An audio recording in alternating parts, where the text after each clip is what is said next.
තවදුරටත් පහදා දෙන්න පුළුවන්ද අපේ හාමුදුරුවනේ? තෙරුවන් සරණයි. ඔව්. දැන් ඉස්සෙල්ලා දැනගන්න ඕන කාමය කියන්නේ මොකක්ද කියලා. කාමයේ කිව්වහම අපිට මේ වැරදි අදහසක් ඇති වෙනවා. කාමයේ කිව්ව ගමන් බොහෝ දෙනෙක් හිතනවා මේ කාමයේ කිව්ව ගමන් මේ ස්ත්‍රීන් පුරුෂයන් අතර තියෙන සහසම්බන්ධය තමයි කාමයේ කියන්නේ. එතකොට හිතනවා පොඩි ළමයින්ට කාමයේ නැහැ, ලොකු අයට විතරයි තියෙන්නේ, තරුණයන්ට විතරයි තියෙන්නේ, වයසට ගිය මහල්ලන්ටත් නැහැ. අනාදි වශයෙන් විවිධාකාර වැරදි නිගමනයන්ට දෘෂ්ටීන්ටත්පත් වෙනවා. කාමයේ කිව්ව ගමන් අපි දන්නේ ඉතාම පටු අර්ථයකින්. සංකප්ප රාගෝ පරිසස්ස කාමෝ. සංකල්පීය රාගයටයි කාමයේ කියන්නේ. දැන් හැම වෙලෙම දකින්න ඕනේ මෙන්න මෙහෙම දෙයක්. දැන් මේ බුදු පියාණන් වහන්සේ දුක්ඛ කියලා කියන්නේ හැමතිස්සෙම විඳින දුක නෙවෙයි. ප්‍රඥාවට ගෝචරන අර්ථයකටයි දුක්ඛ කියන්නේ මෙතන. එහෙම නැතුව විඳින දුක නෙවෙයි. දැන් උදාහරණයක් ගමු. දැන් පොඩි ළමයි දැන් උණු දෙමව්පියෝයි ළමයි ටිකකුයි යනවා මුහුදු වෙරළට. ගිහාම පුංචි ළමයින්ගේ විනෝදය තමයි අර මුහුදු වෙරළේ වැලි මාලිගාවක් හදන එක. දැන් ඒ ළමයින්ට ඒක විනෝදයක්, සතුටක්. ඒක සතුටක් ඒ අයට. ඒක ලොකු විනෝදයක් ඒ අයට. හැබැයි දෙමව්පියෝ ඒ වෙලෙට සහසම්බන්ධ වෙන්නේ නැහැ. ඒ පැත්තකට වෙලා ඉන්නවා. ඇයි ඒ? ඒ අය දකින්න බොරු වැඩක්, බොරු දුකක් මේක. දැන් හැබැයි පොඩි ළමයින්ට මේක තේරුන්නේ නැහැ දුකක් කියලා. ඇයි ඒ? එයාලට ඒකෙන් සතුටක් ලැබෙනවා. එයාලටින් වින්දනයක් ලබනවා. හැබැයි නිෂ්ඵල ප්‍රයෝජනයක්, නිෂ්ඵල දෙයක් කරේ, ප්‍රයෝජනයක් නැති දෙයක් කරේ, වැඩක් නැති දෙයක් කරේ, නිසරු දෙයක් කරේ, සාරයක් නැති වැඩක් කළේ, ගතයුත්තක් නැති වැඩක් කළේ. ඒ අර්ථයෙන් ඒක දුකයි. ඒ නිසා වැඩිහිටිය වැලිමාලිග හදන්න බොරු වැඩ. බොරු දුකක් විතරයි, වෙහෙසක් විතරයි තියෙන්නේ ඕකේ. කියලා අත්හැරලා දාන්න. ඔබ දැකලා ඉති පුංචි ළමයි සබම්බෝල පුම්බන. දැන් ඒ අයට ඒක මහ විනෝදයක්. මහ සතුටක් ඒක. හැබැයි වැඩි හිටියොත් යන්නේ නැහැ වැඩේ කරන්න. ඇයි? බොරු වැඩක්. ඕක පුම්බන බෝලේ පුපුරු යනවා. ඉතින් ඕක පුම්බ සතුට වෙනවා, විනෝද වෙනවා. ඇති හරයක් නැහැ ඒක. ලැබිච්ච යහපතක් නැහැ ඒක. ඒ වැඩේ කරා කියලා ජාතියෙන්, ජරාවෙන්, ව්‍යාධියෙන්, මරණයෙන් නිදහස් වෙන්නේ නැහැ. කිසිම ප්‍රශ්නයකට උත්තර ලැබෙන්නේ නැහැ. නිකන් කාලේ කාදැමීමක් විතරයි. ඒ අර්ථයෙන් ඒක දුකක්. ඒ නිසා වැඩි හිටියෝ මේ මොඩ වැඩි කරන්න යන්නේ නැහැ. පොඩි ළමයින්ගේ ඥානිය මොහුකුරා කියන නිසා පොඩි ළමයා බාලයෙක් නිසා පොඩි ළමයා යනවා වැඩි කරා. එතකොට ලොකු මිනිසෙකුත් ගිහිල්ලා සබම්බෝල පුම්බනෝ දැක්කොත් අර මිනිස්සු අපහාස කරන්නත් පුළුවන්. අන්න බලහන් අරයා පොඩි ළමෙක් වෙන්න හදන යන දිවසේ මොකක් හරි යට අපහාසයක් කරන්නත් පුළුවන්. ඇයි ඒ? ඥානිය මොහුකුරා ගියාට පස්සේ දකින්නවා බොරු වැඩ කරලා තේරුමක් නැහැ. හාරයක් නොලැබෙන්නා වූ නිසරු වැඩ කරලා තේරුමක් නැහැ. එපේ පොඩියවුන් බලන්න කරන්නෙම නිසරු වැඩනේ. සෙල්ලම් කරනවා කියලා කරන එක වැඩකවත් අර්ථයක් තියෙනවද? කොම් පිට්ටු හදනවා කියයි, සෙල්ලම් ගෙවල් හදනවා කියයි, ඔය එකකවත් අර්ථයක් තියෙනවද? වැලි මාලිග හදනවා. ඒ කිසිම දෙයක තේරුමක් නැහැ. ඇයි ඒ? බාලයෝනේ. බාලයා කියන්නේ ඥානි මොහුකුරා කිය නැති අය. අසේවනාජ බාලාන. දැන් මේක පුංචි ළමයි අසුරු කරන්න එපා කියලා නෙවෙයි. දැන් බාලයා කියවෙන් බුදු පියාණන් වහන්සේ වන්න බාලයා. අර ඉස්සෙල්ලා කිව්ව දෙම තමයි. අනේ දැන් බාලයා කියන අර්ථය පදයට අර්ථයක් තියෙන ලෝකේ. ලෝකයා බාලයා කියලා කියන්නේ පුංචි ළමයි. බුදු පියාණන් වහන්සේ බාලයා කියලා කියන්නේ ඥානීය මොහුකුරා කියන මිනිස්සුන්ට. එහෙනම් දැන් මේ ලෝකේ අර බාලයා පුංචි ළමයා බාල වැඩ කරනවා. බාලකමට. ඒ කියන්නේ ඥානීය මොහුකුරා නොගිය නිසා නොතේරුම් කමකට කරන වැඩ තියෙනවා. සෙල්ලම් වැඩ. දැන් මේවා ලොකු අය යන්නේ නැහැ කරන්න. ඇයි? එයාගේ ඥානීය මොහුකුරා ගිහිල්ලා. ඒ අය දකින්න මේකෙන් ප්‍රයෝජනයක් නෙමෙයි. සෙල්ලම් ගෙවල් හදනවා, කොම් පිට්ටු හදනවා. මේවා තේරුම්ක් නැති වැඩ කියලා. ඒ නිසා ලොකු අය යන්නේ නැහැ වැඩ කරා. හැබැයි පොඩි කාට එක මහ විනෝදයක්, වින්දනයක්, සතුටක්. විනෝදාස්වාදයක්. හරි සතුටු වෙනවා. සෙල්ලම් ගෙවල් හදලා, කොම් පිට්ටු හදලා, උඩ පයින්නවා, පොඩි ගහනවා. දැන් එයාට ඒක සතුටක්, විනෝදයක්. දැන් දෙමව්පියෝ දකින්නවනේ මේ පොඩි කාට ඒක දුක. නමුත් ප්‍රඥාවට වැටෙනවනේ දෙමව්පියන්ට මේ පොඩි එකා නිකන් බොරු දුකක් විඳින්නේ කියලා. කියන්නේ අර්ථයක් නැති, හරයක් නැති නිසරු වැඩක් වෙනුවෙන් මේ වෙහෙසිලා සතුටු වෙන්නේ කියලා පේනවනේ වැඩි හිටියට. ඇයි ඒ වැඩි හිටියාගේ ඥානි මොහුකුරා කියන නිසා. එහෙනම් අන්න යමත් තේරුම් ගන්නවද මොකද්ද? මේ කාමයේ කියන එක දුකයි කියලා කියන්නේ හැඟීමෙන් නෙමෙයි, ප්‍රඥාවෙන්. හැඟීමට දැනෙන දුකක් නෙමෙයි භාගතුන් වහන්සේ මේ පෙන්නන්නේ. ප්‍රඥාවට පේන දුකක්, වැටහෙන දුකක්. පඤ්ඤාවන්ත සයන් ධම්මෝ කිව්වේ ඒකයි. සබ්බේ සංඛාරා දුක්ඛාති යදා පඤ්ඤාය පස්සති. මේ සියලු සංකාර, මේ සියලු රාග දේශ මොහ චේතනා දුක බව ප්‍රඥාවෙන් දකි. දැන් කෙනෙක්ගේ හිතේ රාග චේතනාවක් ඇති වෙනවා. රාග චේතනාවෙන් කටයුතු කරනවා. දැන් එයා රාග චේතනාවෙන් කටයුතු කරන්නේ සැප ලැබෙනවා කියලා හිතන්නේ. දැන් අන්තිමට ලැබෙන්නේ මොකක්ද කියලා බලන්න ඕනේ. දැන් සැප ලැබෙනවා කියලා හිතන් තමයි රාගෙන් ක්‍රියාත්මක වෙන්නේ. රාගෙන් කටයුතු කරන්නේ. රාගෙන් හිතන්නේ කියන්නේ කරන්නේ. ඉතින් රාගෙන් හදාගත්ත ලෝකයන්නේ මේ තියෙන්නේ. එහෙමනම් මෙන්න මේ රාගෙන් කටයුතු කරනකොට හිතන්නේ සැප ලැබෙනවා කියලා. දැන් අර පොඩි එකා හිතන්නේ අර සෙල්ලම්ගේ වල හදලා වැලි මාලිග හදලා කෝම්පිට්ටු හදලා සැප ලැබෙනවා කියලා. ලැබිච්ච සැපක් නෑ නිරාර්ථක වැඩක් කරලා කාලේ කා දැම්මා. සමහරට ඒ පොඩි එකා එහෙම මොතිදී පණ ගියා නම් හොක් ගාලා කරමින් හිටිය අඥාන වැඩක් නිසා ඊට අනුකූල භවයකටපත් වෙනවා. මොකද පොඩි එකා ලොකු මිනිහා කියලා හැම එකක් නෑ සිතට. සිත හේතුඵල ධර්මතාව. හිත හේතු බව දෙනතුරු හිත ක්‍රියාත්මකයි. හිත විසින් කර්ම භවය හදනවා, කර්ම භවය විසින් පුනර්භවය හදනවා. ওই විදිහට යනවා සංසාරේ. එහෙමනම් අන්න එක තේරුම් ගන්න ඕනේ. එහෙමනම් අන්න අර බාලකමට අපට අර කරන දේවල් සතුටක් හැටියට පෙවුනට වැඩිහිටියන්ට පේනවා ඒක ඥානාර්ථයෙන් දුකක් බව. ඒ නිසා තමයි වැඩිහිටියෝ ඒ දේ කරන්න යන්නේ නැත්තේ. ඒ වගේ මේ ලෝක සත්‍යෝ මේ කාමයේ සැපක් හැටියට දකින්නේ. ඇයි ඒ මොහොතේදී උපදිනවා සැපක් කාමයේදී. හැබැයි ඒ උපදින සැපක් ලෝක සත්‍යය සැපක් හැටියට සැලකුවාට එයත් මායාවක්. අන්නේ මායාවත් අපි අවබෝධ කරගන්න ඕන. කාමය කියන්නේ අනිත්‍ය ධර්මතාවක්. හේතුවක් ඇති කල්ලි සකස් වන්නා වූ හේතු නිරුද්ධ කල්ලි නිරුද්ධ වන්නා වූ ධර්මයක්. කාමය කියන්නේ. සංකප්ප රාගෝ පරිසස්ස කාමෝ. එහෙනම් ආස්වාදය කියන්නේ අනිත්‍ය ධර්මයක්. හේතුඵල ධර්මයක්.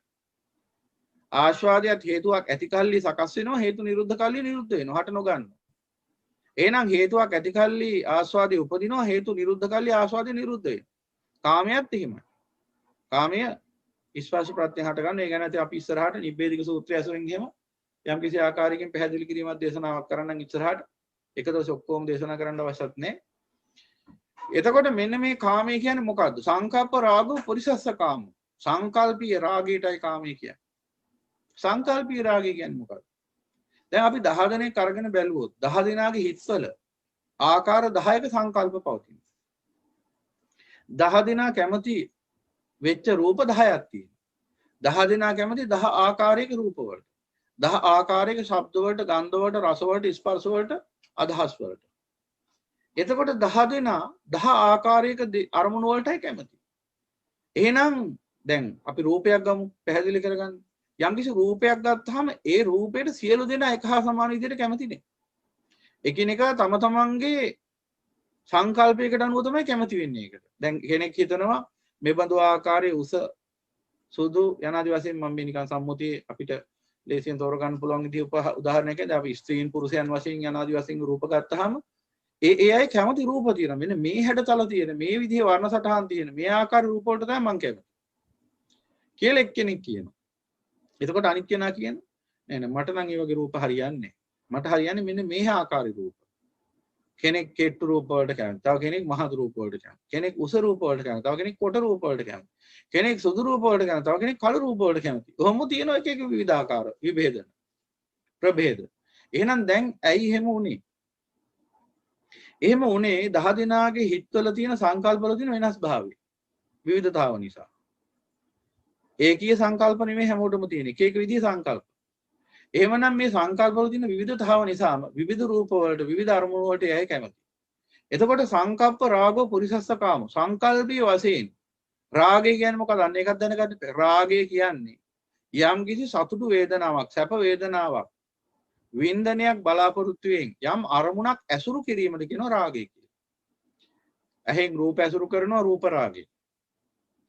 කනෙන් ශබ්ද ඇසුරු කරනවා ශබ්ද රාගය. නාසයෙන් ගන්ධ ඇසුරු කරනවා ගන්ධ රාගය. දිවෙන් රස ඇසුරු කරනවා රස රාගය. කයින් ස්පර්ශ ඇසුරු කරනවා ස්පර්ශ රාගය. පොට්ටබ්බ රාගය. මනසින් අදහස් ඇසුරු කරනවා ධම්ම රාගය. එහෙමනම් රාගය 6 ආකාරයි. එහෙනම් රාගය කිව්ව ගමන් ඔබ තේරුම් ගන්න ඕන යම් සතුටු වේදනාවක් එහෙම නැත්නම් සැප වේදනාවක් සුඛ සෝමනස් සහගත වේදනාවක් එහෙම නැත්නම් ආස්වාදයක්. සුද්ධ සිංහලෙම කිව්වොත් ආස්වාදයක්. බලාපොරොත්තුෙන් යම් අරමුණක් ඇසුරු කිරීමට කියනවා රාගය කියලා. ඒක හොඳට තෝරගන්න ඕන. ඒක හොඳටම තෝරගන්න ඕන. මොකද නැත්තම් රහතන් වහන්සේලාටත් අරමුණු ඇසුරු කරන්න සිද්ධ වෙනවා. එතකොට උන්වහන්සේටත් රාගය තියෙනවා කියලා කෙනෙක්ට වැටෙන්න පුළුවන්. රාගය කියන්නේ යම් සතුටක්, සැප වේදනාවක්, ආස්වාදයක් බලාපොරොත්තුෙන් අරමුණක් ඇසුරු කිරීමේ ස්වභාවය. ඒකට කියනවා රාගය කියලා. සංකප්ප රාගය. සංකප්ප රාගය කියන්නේ මොකද? සංකල්පී වශයෙන් ඇති කරගෙන තියෙනවා මෙබඳු රූප ඇසුරු කිරීමෙන් තමයි සැප උපදින්නේ. මෙබඳු ශබ්ද, ගන්ධ, රස, ස්පර්ශ ධර්ම ඇසුරු කිරීමෙන් තමයි සැප උපදින්නේ කියලා එකිනෙකා තුළ ගොඩනැගිලා තියෙනවා සංකල්ප. මෙන්න මේ සංකල්පීය රාගයට තමයි කාමී කියන්නේ. ඒ නිසා තමයි 10 දෙනෙක් ගත්තොත් 10 දෙනාගේ කාමයේ දස ආකාරයක් වෙන්නේ. 10 දෙනාගේ කැමැත්ත සතුට උදෙසා, සැප වින්දනය උදෙසා, නැත්නම් ආශාදය උදෙසා ඒ අරමුණු ඇසුරු කරනවා. ඒ අරමුණු වල විවිධතාවක් දකින්න ලැබෙන්නේ ඔන්න ඔය හේතුව නිසා, සංකල්ප වල තියෙන වෙනස. එහෙමනම් කාමයේ කියලා කියන්නේ වෙන මොකුත් නෙමෙයි. කාමයේ කියන්නේ මෙන්න මේ සංකල්පීය රාගයට. සංකල්පීය රාගයට මේක හොඳට තේරුම් ගන්න ඕන. කාමයේ කියන්නේ ලෝකේ තියෙන දෙයක් නෙවෙයි. දැන් අද අපි හිතන් ඉන්නම කාමයේ කියන එක මේ පරිබාහිර ලෝකේ තියෙන දෙයක් කියලා. අපි කාමයේ හොයාගෙන යනවා ලෝකේ පුරා. ලෝකේ පුරා කාමයේ හොයාගෙන යනවා. කාමයේ ලෝකේ තියෙනවා කියලා හිතන් ඉන්න. දැන් ලෝකේ කාම රූප කියලා જાතියක් නැහැ. කාම ගුණ කියලා જાතියක් තියෙනවා ලෝකේ. කාම රූප කියලා જાතියක් නැහැ. කාම රූප නැහැ ලෝකේ. දැන් කවුරු හරි කියනවා නම් කාම රූපයක් මෙන්න මේක කාම රූපයක් කියලා. ඒ රූපයම අපි රහතන් වහන්සේ කෙනෙක්ට පෙන්වලා ලැබුවොත් මේක කාම රූපයක්ද කියලා. උන්වහන්සේ කියයි මේක රූපයක් කියලා. ඇයි උන්වහන්සේට කාමයක් නැහැ. එහෙනම් කාම රූප කියලා කියන්නේ ඒ පුද්ගලයන්ගේ සංකල්පීය රූප වලටම තමයි. එහෙනම් ලෝකේ නැහැ කාම රූප කියලා જાතියක්. ලෝකේ තියෙන රූප. ඒ රූප කෙරෙහි කැමැත්තක් ඇති කරගන්නේ තමන්ගේම සිතින්. ඇති කරගන්නවා නෙවෙයි, ඇත්තටම ඇති වෙනවා. කුඩා කාලේ ඉඳලා ජීවත් වෙද්දී ඒ මුණ ගැහෙන අරමුණු නිසාම හිතේ ඒ පුද්ගලයන්ගේ සිතේ සකස් වන්නා වූ යම්කිසි ආකාරයක සංකල්ප තමයි මේ කාමී කියලා කියන්නේ. එතකොට එහෙනම් ලෝකේ කාම අරමුණු කියලා જાතියක් නැහැ. කාම රූප නැහැ, කාම ශබ්ද නැහැ, කාම ගන්ධ නැහැ, කාම රස නැහැ, කාම ස්පර්ශ නැහැ, කාම අදහස් කියලා જાතියක් ලෝකේ නැහැ. සිතින් හදා ගන්නවා එහෙම සංකල්පීය දෙයක්. මෙන්න මේවා කාම රූප, මේවා කාම ශබ්ද කියලා. දැන් රහතන් වහන්සේ කෙනෙක්ට ওই ටික වෙන්නුවාම රහතන් වහන්සේ කෙනෙක්ට ওই ටික ගැනලා මුණ ගැස්සෙවොත් උන්වහන්සේ කිය කාම ඕක රූප ශබ්ද ගන්ධ රස ස්පර්ශ විතරයි. ධම්ම විතරයි. ඔය ගන්න හරියක් නැහැ. ඔය කාමී කියලා පනවන තැනක් නැහැ කියලා. එහෙනම් කාමී කියන්නේ හොඳට තේරුම් ගන්න ඕන. කාමී කියන්නේ එකිනෙකාගේ සිත්වල ගොඩනැගිලා තියෙන සංකල්පයක්.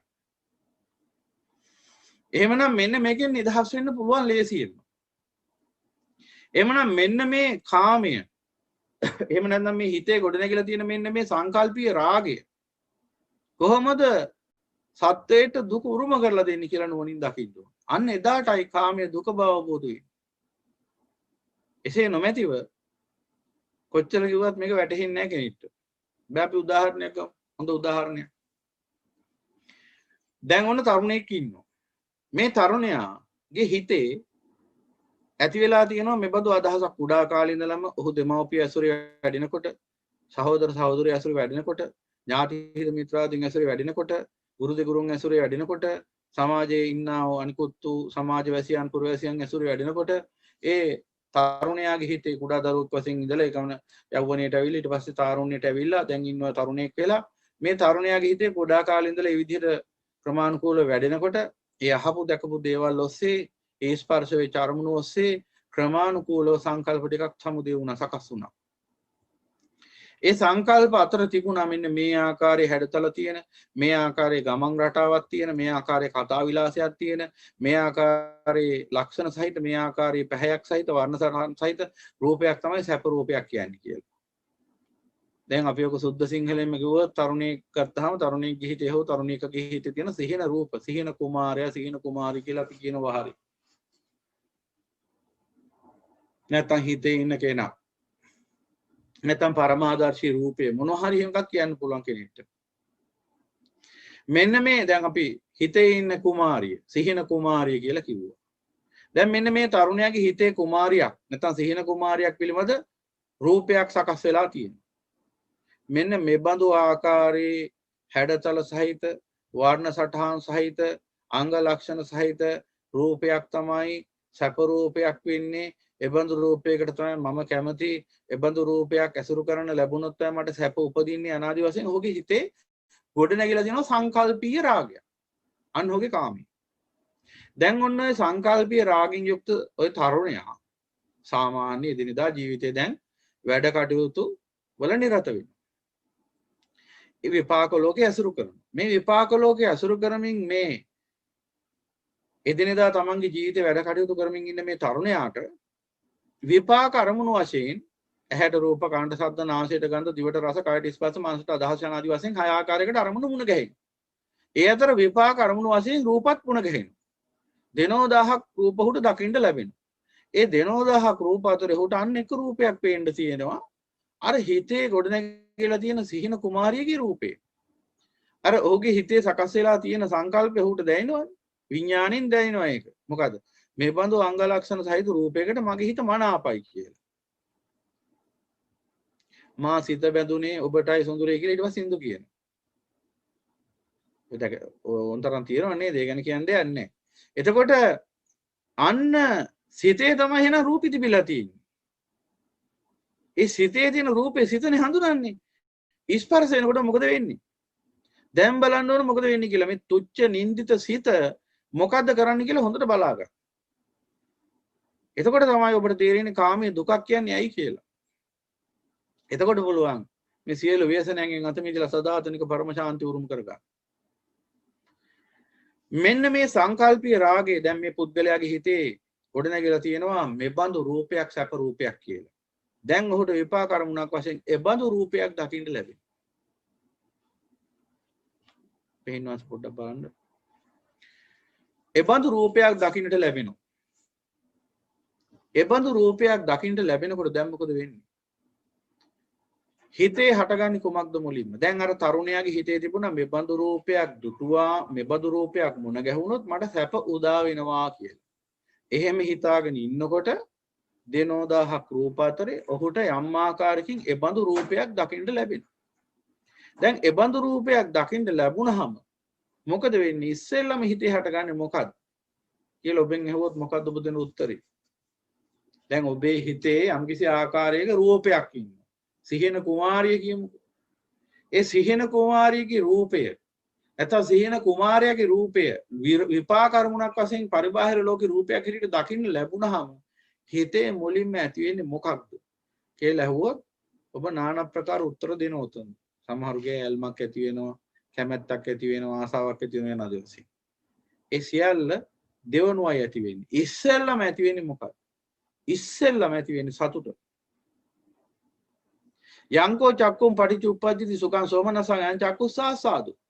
ඇහැ අර හිත ප්‍රිය කරන රූපයක් ස්පර්ශ වෙච්ච ගමන් හිතේ හට ගන්නවා. ස්පර්ශ කරපු ගමන් හිතේ හට ගන්නවා සතුටක්. මෙන්න මේකට තමයි කියන්නේ සුඛං සෝමනසං යං චක්කුස්සාසාදු. ඒ සුඛ සහගත කියන්නේ සැප සහගත සෝමනස්ස සතුට. සැප සහගත සතුටු වින්දනයට තමයි කියන්නේ ආස්වාදය කිය. එහෙනම් ඒක ඇහැ කන නාසය දිව ශරීරය මනස කියන හයෙන්ම හට ගන්න ආස්වාදය. යංකෝ චක්කුම් පටිච්චුප්පජ්ජති සුඛං සෝමනසං අයං චක්කුස්ස ආස්වාදෝ. ඇහැ අර රූපයත් එක්ක ස්පර්ශ වෙනකොටම සිත ඇතුලේ තියෙනවා මෙබඳු රූපයක් සැප රූපයක් කියලා සංකල්පයක්. එහෙනම් ඒ සංකල්පීය රාගයෙන්ම තමයි රූප ස්පර්ශ වෙන්නේ. ස්පර්ශ වෙනකොටම හිතේ හට ගන්න සතුටක්. සතුටක් හටගත්ත ගමන් දැන් මේ තරුණයාට අර රූපේ දැක්කම ආස්වාදයක් දැනෙන්න. ඒ රූපේ දකින්නකොටම හිතේ හට ගන්නවා සෝමනස්සාගත සුඛ වේදනාවක් කියලා ආස්වාදයක්. දැන් මොකද්ද වෙන්නේ කියලා තේරුම් කරන් ඉස්සෙල්ලා එතන සිද්ධ වෙන තක්කඩි වංචනික වැඩේ පැහැදිලි කරලා දෙන්න ඕන. හොඳට මේ බණ ටික අහන්න. මේ ධර්මය හොඳට ඔබට අවබෝධ වුණාම ඔබ මේ සංසාර ගැටින් සංසාර විපත්තියෙන් අනිවාර්යෙන් මිදෙනවා. මේ මායාවේ ගැටෙන් නිදහස් වෙනවා. මායා ගැටේ ගහලා තියෙන තැන උන. දැන් මේ තරුණයා මේ රූපේ දැක්කහම ඒ තරුණයාගේ හිතේ සතුටක් ඇති වුණා. තුච්ච නින්දිත සිත මොකද කරන්නේ මේ වෙලාවේදී? මේ සතුට පිළිබඳ මිත්‍යාවක් ඇති කරනවා මේ පුද්ගලයා තුළ. කොහොමද? මේ සතුට කොහේ තිබුණා කියලාද මේ සිත පෙන්වන්නේ? මේ සතුට අනර රූපේ තියෙනවා කියලා පෙන්වනවා. අනර රූපේ තමයි සතුට තියෙන්නේ. නමුත් ඇත්තට මේ සතුටේ රූපෙත් නෙවෙයි තියෙන්නේ. සිතෙත් නෙවෙයි තියෙන්නේ. එහෙනම් කොතනද තියෙන්නේ? ඒ රූපයත් ඒ සිතත් සංකල්පී රාගින් ස්පර්ශ වෙන තැන ස්පර්ශය තුලයි සතුට තියෙන්නේ. එහෙම නැතුව ඒක රූපෙත් නෑ. රූපේ කියන අන්තෙත් නෑ. සිත කියන අන්තෙත් නෑ. ඒ රූපයත් ඒ සිතත් සංකල්පීය රාගින් ස්පර්ශ වෙන ස්පර්ශය තුලයි නිමේෂය තුලයි සතුට තියෙන්නේ. හැබැයි තුච්ච නින්දිත සිත මොකද කරන්නේ? ඒ පුද්ගලයාව රවට්ටනවා ඔය සතුට තියෙන්නේ අනර රූපය තුලයි කියලා. එතකොට ඔහු මුලාවටපත් වෙනවා. ඔහු මුලාවටපත් වෙලා ඔහු හිතනවා මේ සතුට තියෙන්නේ මේ රූපේ. එහෙනම් මේ රූපේ මම අත්පත් කරගන්න ඕන. දැන් මොකද වෙන්නේ? ඒ සැප වේදනාවට සහ ඒ සැප වේදනාව ජනිත කරන්න උපකාර වෙච්ච අර රූපය ගැන මෙන්න මේ සිතේ හටගන්න ඇල්මක්. පටිසමුපාදේ මේ එක්තරා දුරකට ගිහිල්ලා මේ කියන්නේ. දැන් ඔන්න ඔය ස්පර්ශ වෙන මොහොතේ තමයි කියන්නේ පස්සපච්චය. ස්පර්ශ ප්‍රත්‍යයෙන් කියලා දැන් ඔන්න ඊළඟ කියනවා පස්සපච්චය වේදනා. ස්පර්ශ ප්‍රත්‍යයෙන් වේදනාව සකස් වුණා. දැන් මොන ස්පර්ශද කියලා බලන්න ඕන. ස්පර්ශ ආකාර තුනයි. රාග සම්පස්සය, ද්වේෂ සම්පස්සය, මෝහ සම්පස්සය. ඒ කියන්නේ හිත රාගයනුත් රූප ස්පර්ශ කරනවා. ද්වේෂයනුත් රූප ස්පර්ශ කරනවා. මෝහයනුත් රූප ස්පර්ශ කරනවා. දැන් මේ මොහොත මොකක්ද? රාගෙන් ස්පර්ශ කරන මොහොත. අනිත් දෙක අපි පොඩ්ඩක් පැත්තකින් තියමු. ඔක්කොම එක සැරේ විග්‍රහ කරන්න ගියොත් කියන දේ තේරෙන්නේ නැතු යනවා. එහෙමනම් දැන් මේ වෙලාවේ අපි සලකා බලන්නේ රාග සම්පස්සය ගැන විතරයි. අර මොකද රාග සම්පස්සය කිව්වේ? අර සංකල්පීය රාගයෙන් රූප ස්පර්ශ වෙන මොහොත. මෙන්න මේක තමයි පස්සපච්චය කියලා ඔය කියන්නේ. එමනම් පස්සපච්චය වේදනා කියලා සකස් වෙන්නේ මොකද්ද? ඒ සංකල්පීය රාගෙන් ඒ රූප ස්පර්ශ වෙන මොහොතේ හට ගන්නවා සෝමනස සාගත සුඛ වේදනා, සැප වේදනා, ආස්වාදේ. අන්නේ මොහොත තමයි පස්සපච්චය වේදනා කියන්නේ. දැන් මොකද වෙන්නේ? මේ සිතේම තමයි මේ මුලාව දිගින් දිගට පවතින්නේ. සහ රැගෙන යන්නේ. සිතමයි අරගෙන යන්නේ. දැන් මොකද වෙන්නේ? වේදනාපච්චය තණ්හා. අන්නර සැප වේදනාවටත් ඒ සැප වේදනාව උදා කරන්න මුල් වෙච්ච අර අරමුණ කෙරෙහි සිතේ ඇති වෙන ඇල්මක්. අන්න තණ්හා කියව අපි ඒකට. ලෝක සම්මතය අපි ඔකට ආදරය කියන, ප්‍රේමය කියන. අන්න ඇති වුණ ආදරයක්. කියන්නේ සින්දුවල කියන්නේ දුටු දාම ඇති වුණ ආදරය කිය සින්දු කිය විලාප ගහන්නේ. ඔබ දැකුමෙන් මානෙත ලැබුව ඇති ඉහළම සතුටයි මෙලොවේ කියලා කියන්නේ ඒකයි. දැන් මේ රූපේ දකින්නකොටම සැප වේදනාවක් ජනිත වුණා. මොකද රාග සම්පස්සෙන්නේ මේ සැප වේදනාව ජනිත වුණේ. ඒ කියන්නේ සංකල්පී රාගෙන් මේ රූපේ ස්පර්ශ වුණේ. ඒ නිසා ඒ සංකල්පී රාගෙන් මේ රූපේ ස්පර්ශ වෙන මොහොතේ සැප වේදනාවක් ජනිත වුණා. දැන් මොකද වෙන්නේ? මේ සැප වේදනාවට මෙහිත ඇලුම් කරන්න පටන් ගන්නවා, ආදරය කරන්න පටන් ගන්නවා, ප්‍රේම කරන්න පටන් ගන්නවා. පස්සපච්චය වේදනා, වේදනාපච්චය තණ්හා. දැන් පොඩ්ඩක් ඔතෙන්ට ඇවිල්ලා බලමු. දැන් අපේ කල්ලාන මිත්‍රය අපේ පින්වත් ශ්‍රාවක මහත්තයා අහපු ප්‍රශ්නේ එතුමා අහන්නේ ඇයි මේ කාමයට දුක කියන්නේ කියලා තව ගැඹුරට කියන්න කියලා. දැන් හොඳට අහගෙන ඉන්න. දැන් අර හිත අර රූපෙට ඇලුම් කරන්න ගත්තා. දැන් ආදරය කරන්න පටන් ගත්තා. ඇයි ඒ? සැපක් බලාපොරොත්තු වෙයි. සැපයක් බලාපොරොත්තු වෙයි. සැප ලැබෙයි කියලා හිතා. මේ ලෝකේ හැම මිනිහෙක්ම මේ හැම වැඩක්ම කරන්නේ සැපක් ලබා ගන්නනේ. සැප ලබන්නේ. සැපයටපත් වෙයි කියලා හිතන්නේ. දැන් අර රූපෙට අර හිත ඇලුම් කරන්නේ ඇයි? සැප ලැබෙයි කියලා.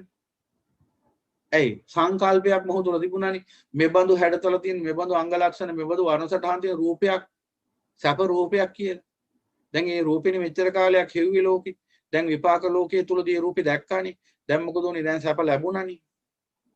දැන් ඒ නිසා මොකද වෙන්නේ? සැපේට ආදරය කරන්න පටන් ගන්නවා. සැප දෙනවනේ. සැප ලැබෙනවනේ. දැන් ඉතින් ඒකට ආදරය කරනවා. ලෝක සම්මතිය ඔච්චරයි කතාව. එතනින් එහාට වෙන්නේ මොකද කියලා ලෝකයා දන්නේ. අසිරිමත් වූ සම්මා සම්බුදු පියාණන් වහන්සේ කෙනෙක් ලෝකේ පහළ වෙන්නේ ඒකයි.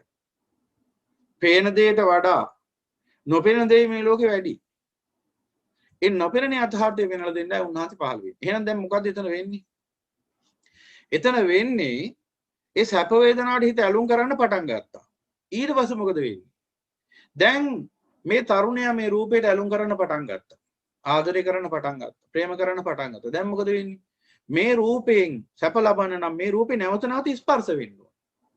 ඇහැට ස්පර්ශ වෙන්න ඕන. ඇහැට විතරක් නෙමෙයි කනට නාසයට දිවට ශරීරයට මනසට ඔක්කොටම ස්පර්ශ වෙන්න ඕන. අපි මේ දැන් ඇහැ කියන ඉන්ද්‍රිය විතරක් අරගෙන මේ චක්කායතනෙ කියන තැන ඉඳගෙන නැත්නම් ඇහැ කියන ආයතනය හරහා මේ ධර්මයේ ක්‍රියාත්මක වෙන ආකාරය දකින්න. එතකොට එහෙනම් දැන් මේ තරුණයාට මේ රූපය තුලින් ආස්වාදයේ සැපේ විඳින්න නම් සතුට විඳින්න නම් නැවත මේ රූපේ ස්පර්ශ වෙන්න ඕන. එතකොට තමයි මොකද වෙන්නේ? සැප උපදින්නේ. එහෙමනම් මෙන්න මේ ඇල්ම තව ටිකක් එහාට යනකොට තර වෙනවා. දැන් මොකද සැප ලැබෙන්න සැප වේදනාව ජනිත වෙන්න දැන් මොකද වෙන්නේ? මේ රූපයේ කෙරෙහි තියෙන ඇල්ම ආදරය සිනහස වැඩෙනවා. ප්‍රේමය වැඩෙනවා. එතකොට මොකද වෙන්නේ? සිත මේ රූපය මේ වේදනාව මේ සැප වේදනාව මේ රූපේ සිත තදින් අල්ල ගන්නවා. කොහොමද ලං වෙලා? උප කියන්නේ පාලියෙන් ලං වෙනවා. ආදාන කියන්නේ තදින් අල්ල ගන්නවා. ආදානග්‍රාහී කියලා වචනයක් තියෙනවා. මොනවද? තමන් අල්ලගත්ත මතේ ලේසියෙන් අත්හරින්න නැති මිනිස්සු ඉන්නවා මේ ලෝකේ. වැරදි එකක් වුණත් අත්හරින්නේ. එයාට කියනවා ආදානග්‍රාහී. දැඩි මතදාරින් කියනවා. මෙන්න මේ ආදාන කියන්නේ තදින් අල්ල ගන්න ස්වභාවයට. එහෙනම් උප ආදාන කියනවා තදින් ලං වෙලා තදින් අල්ලගත්තා. මොකද්ද? අර රූපයත් ඒ රූපය නිසා ජනිත වෙච්ච වේදනාවක්. දෙකම අල්ලගත්ත සිත තදින්. මෙන්න මේ අවස්ථාවට කියනවා තණ්හා පච්ච උපාදාන. දැන් පරිසම්පාදේ පියවර කීපයක් අපි සාකච්ඡා කළා. කෙටියෙන් කියන්නේ මේ තව ඉස්සරහට ගැඹුරට අපි යමු. පස්සපච්ච වේදනා, වේදනාපච්ච තණ්හා, තණ්හාපච්ච උපාදාන වෙනකන් ඇවිල්ලා තියෙන්නේ. දැන් තමයි මම මගේ කියලා බැඳගන්න. දැන් මොකද වෙන්නේ? දැන් මේ රූපේ නිසා අර සැප වේදනාව නැවත ජනිත වෙන්න නම් ඒ සැප වේදනාව විඳින්න නම් නැවත මේ රූපය රාගින් ස්පර්ශ වෙන්න ඕනේ හිතට. එතකොට තමයි සැප උපදින්නේ. යම් හේකින් මේ රූපය රාගෙන් ස්පර්ශ නොවි ද්වේෂයෙන් ස්පර්ශ වුණොත් අන්න එදාට අර නෙතට උලලක් වෙච්ච රූපය කඳුලක් වෙනවා. එහෙනම් ස්පර්ශය දිගින් දිගටම රාගෙන් වේදෙන්නට ඕන. එතකොට තමයි මේ රූපේ සැප රූපයක් වෙන්නේ. ද්වේෂයෙන් එච්ච දවසට ප්‍රේමයයි වෛරයයි අතරේ වෙනස කෙස් ගසකට සමයි කියලා දැනගන්න. ද්වේෂයෙන් ස්පර්ශ වෙච්ච දවසට ඒ රූපේ. එහෙමනම් ඒ රූපය රාගින් ස්පර්ශ වෙනකන් ඒක සැප රූපයක්. දැන් එහෙමනම් දැන් මුලින්ම සංකල්පී රාගින් යුක්තව මේ බදු රූපයක් මුණ ගැහිම සැපයි මේ බදු රූපයක් හිමිවීම උරුමවීම සැපයි කියලා සංකල්පයක් තිබුණා. ඒ සංකල්පයෙන් ජීවත් වෙද්දී සංකල්පයතෝ ජීවත් වෙද්දී එක්තරා දවසක විපාක කර්මණක් වශයෙන් මේ බදු රූපයක් මුණ ගැහුණා. ඒ රූපය මුණ ගැහිම නිසා සැප වේදනාවක් හටගත්තා.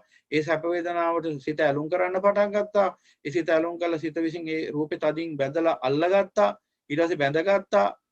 දැන් මොකද වෙන්නේ? දැන් නැවත මේ ආස්වාද විඳින්න ඕන. දැන් මෙතන අපි මේ තාම කතා කරමින් යන ලෝකේ වැඩපිළිවෙල. දැන් ලෝකයේ වැඩපිළිවෙල ලෝකයි. හැබැයි උතනින් එහාට සිත ඇතුලේ සිද්ධ වෙන ක්‍රියාදාමය උන් දකින්නේ නැහැ. ඒ නිසා මොකද වෙන්නේ?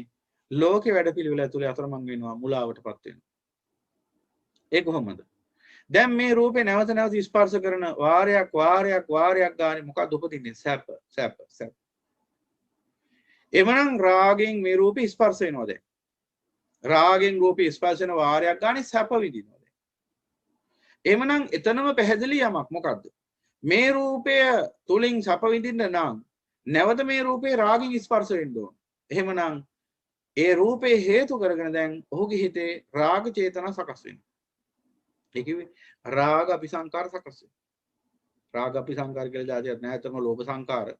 නමුත් අර ලෝභ අලෝභ කියලා සිත් දෙකක් ඉදිලා තියෙනවා. මේ දෙකටම පොදුවේ රාගය කියන නිසා අපි රාග සංකාර කියලා එක කියමු ලේසියෙන් තෝරගන්න. එතකොට අන්න රාග සංකාර හට ගන්නවා දැන්. නැත්නම් රාග චේතනා පහළ වෙනවා. ඊට පස්සේ මොකද වෙන්නේ? එතනින් අතර වෙනවද? නැහැ. දැන් මේ රූපය මම කියලා මගේ කියලා අත්පත් කරගෙන ඉන්නේ. කුමන හෝ ආකාරයකින්. නීතියෙන් හෝ රැහැනකින් හෝ සම්මතයෙන් හෝ අසම්මතයෙන් හෝ මොන ක්‍රමෙන් හරි. ඒ නිසා මොකද වෙන්නේ දැන්? මේ රූපේ නිසා දැන් රාග චේතනා සකස් වෙනවා. ඒ වගේම ඒ රූපේ නිසා ඔහු ලබන යම් ආස්වාදයක් ඇත්නම් ඒ ආස්වාදයට දැන් යම් ආකාරයකින් සමාජයෙන් ආවොත් යම්කිසි ප්‍රතිවිරෝධයක් කාගෙන් හෝ ප්‍රතිවිරෝධයක් එරිහිවීමක් ආවොත් සතුරු බලපෑමක් ආවොත් කවුරු හරි ඔහුගේ ආස්වාදයට වළකැපුවොත් කවුරු හරි ඔහුගේ ආස්වාදය වැළැක්වුවොත් ඒකට අවහිරතාවක් පෑවොත් බාධා කළොත් දැන් මොකද ඇති වෙන්නේ? ද්වේෂ චේතනා සකස් වෙනවා, ගැටෙන්න පටන් ගන්නවා. අර මස් කටුවකට පොර කන බල්ලෝ වගේ, මස් කැටියකට පොර කන උකුස්සෝ වගේ මේ කාම නිසා ලෝකයා සටන් වදිනවා කියලා භාගතුන් වහන්සේ දේශනා කරනවා.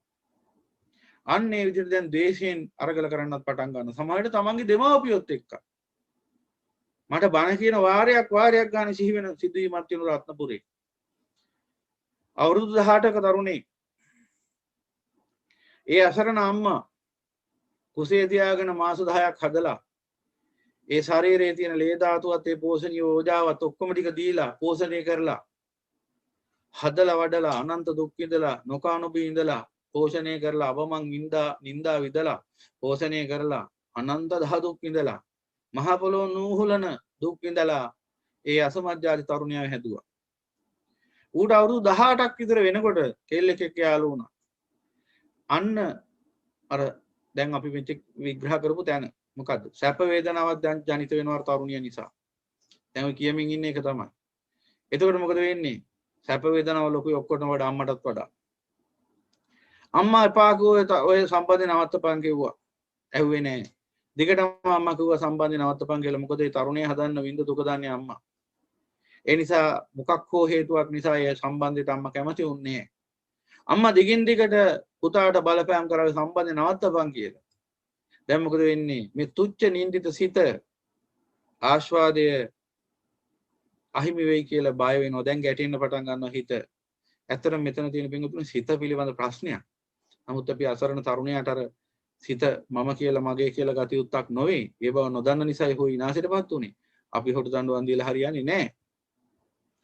නමුත් ඒ ධර්මය අවබෝධ නොකරපු නිසා ඔහුට ඒ දඬුවම උරුම වෙනවා. ඒකට කරන්න දෙයක්වත් නැහැ. මොකද සිත මම කියලා හිතන් ඉන්නේ. ඉතින් ඒ නිසා හිතෙන් කරපු වැරද්දට දඬුවම් විඳින්න ඕන ඔහු. එසේ නොවුන නම් ඉතින් රහතන් වහන්සේ කෙනෙක් වෙන්න පුළුවන් වාසනාව උදා කර ගන්න යම් දවසක ධර්මය අවබෝධය ඇති කරගත්තා නම් සිත මගේ නෙවෙයි මේක අයත් මගේ නෙවෙයි මම කියලා මගේ කියලා ගත යුතු මේ නාම රූප ධර්ම නොවේ මේවා කියලා අවබෝධයෙන් ඒ සියල්ල පිළිබඳ දින සම්දරාගේ හිතින් පැහැර කරලා දැම්මා. එසේ කරගන්න හැකියාවක් නැති නිසා මොකද කරේ? අම්මා ඔය ආස්වාදය අතහැරපන්න නැත්නම් ඔය තරුණිය අතහැරපන් කිව්වහම හිත කිපිලා මන්නෙන් ගහලා අසරණ අම්මා මරලා දැම්මා. ආනන්තරික පාප කර්මයක් කරගත්තා. අවීචි මහ නිරයට යන්න පාර කපා ගත්තා ආස්වාදය නිසා. එතකොට අන්න ආස්වාදයට පහර වැදුනොත් රාග චේතනාවෙන් සොයන ආස්වාදයට පහර වැදුනොත් දැන් ඔන්න හට ගන්න ඊළඟ දේශ චේතනා. දැන් එනං අන්න අර තරුණිය නිසා රූපේ නිසා ඔන්න දැන් රාග චේතනා සකස් වුණා. ද්වේෂ චේතනා සකස් වුණා. එච්චරයිද? නෑ. දැන් තව මොනවද හටගන්නේ? තවත් හට ගන්නවා චේතනාව. මොකද්ද? දැන් මේ රූපේ මට අහිමි වෙයිද? වෙන එකෙක් පැහැරගෙන යයිද? වෙන එකෙක් යාළු වෙයිද? මේ දිගේ කැඩෙයිද? නැත්නම් මේ තරුණියගේ රූපේ මොකක් හරි හේතුවකින් වෙනසෙයිද? ලෙඩ වෙයිද? කැඩෙයිද? බිඳෙයිද? මැරෙයිද? කුමන උපද්‍රවයකට අනුසුරකට ලක් වෙයිද? අනාදි වශයෙන් හැමතිස්සෙම හට ගන්නව භය. යම් යම් ඒ රූපේ විචලතා හට ගන්නකොට ඒ රූපේ සහ ඒ තරුණියගේ යම් යම් විචලතා හට ගන්නකොට චපලකම් ඇති වෙනකොට හට ගන්නවා ශෝකය. ඊළඟට ඒ බඳු දේවල් ඉදිරියේ සිද්ධ වෙයි කියලා හට ගන්නවා සැකේ විචිකිච්ඡාව. ඒ ගැන හිතමින් ඉන්නකොට ඇති වෙනවා අසහනෙ ආතතිය. තවදුරටත් ගැඹුරට ඒ ගැන හිතන්න ගියාම විෂාදයක් ඇති වෙනවා. ඊට පස්සේ ඒ රූපේ අනිකුත් රූපات එක්ක සංසන්දනය කරනවා. අනිකුත් පුරුෂයන්ගේ බිරින්දවරුන් එක්ක ප්‍රේමවන්තයන් එක්ක සංසන්දනය කරනවා. එතකොට මොකද වෙන්නේ? තමන් අර හොඳයි මනාපයි කියලා ගත්ත රූපේ අනිකුත් රූපයන්ට වඩා කාමගුණෙන් ඉහළ නම් අන්න ඇති වෙනවා මගේ රූපය මං ආදරය කරන්නේ මම බැඳලා ඉන්නේ ලොකු හොඳ කෙනෙක් ලස්සන කෙනෙක් උඹලගේ වට වඩා මේක විශේෂයි. උඹලගේ රූප වලට වඩා මේ රූපේ ලස්සනයි මනාපයි ප්‍රියයි යනාදි වශයෙන් මනින්න පටන් ගන්නකොට ඇති වෙනවා මානිය අහංකාර උඩොක්කම. එහෙනම් ඒ සිතේ දැන් හට ගන්න ශෝකය, භය, ත්‍රාසය, තැති ගැනීම, විචිකිච්ඡා, සැකය, ආතතිය, විසාදය, අසහනිය, අහංකාරකම, උඩුම්කම, මානිය මේ ඔක්කොම ඒ ඔක්කොටම පොදුයි කියන මෝහය කියලා මෝහ චේතනා. එහෙනම් දැන් අන්නර ආස්වාද බලාපොරොත්තු වෙ ලං කරගත්ත රූපේ නිසා රාග චේතනා ඇති වෙනවා, ද්වේෂ චේතනා ඇති වෙනවා, මෝහ චේතනා ඇති වෙනවා. චේතනහම් බික්කවේ කම්මං වදාමි. ඒ චේතනාවක් පාස අක්ෂණයක් පාස කර්මී රැස් වෙනවා. නානාක්ෂණික කර්ම ශක්තිය කිව්වේ ඒකයි. දැන් මොකෝ වෙන්නේ? ඒ තරුණයා දන්නේ ආදරය කරනවා කියලා විතරයි. ඒ තරුණයා දන්නේ පැමිණි දුක් පැණි රසයි කියලා විතරයි. පැමිණි දුක් ගිනි රසයි කියලා දැනගන්නවා කවදා හරි දවසක මරණයෙන් පස්සේ. එතකොට ප්‍රමාදයි. දැන් පැමිණි දුක් පැණි රසයි. ඔහොම තමයි ජීවිතේ.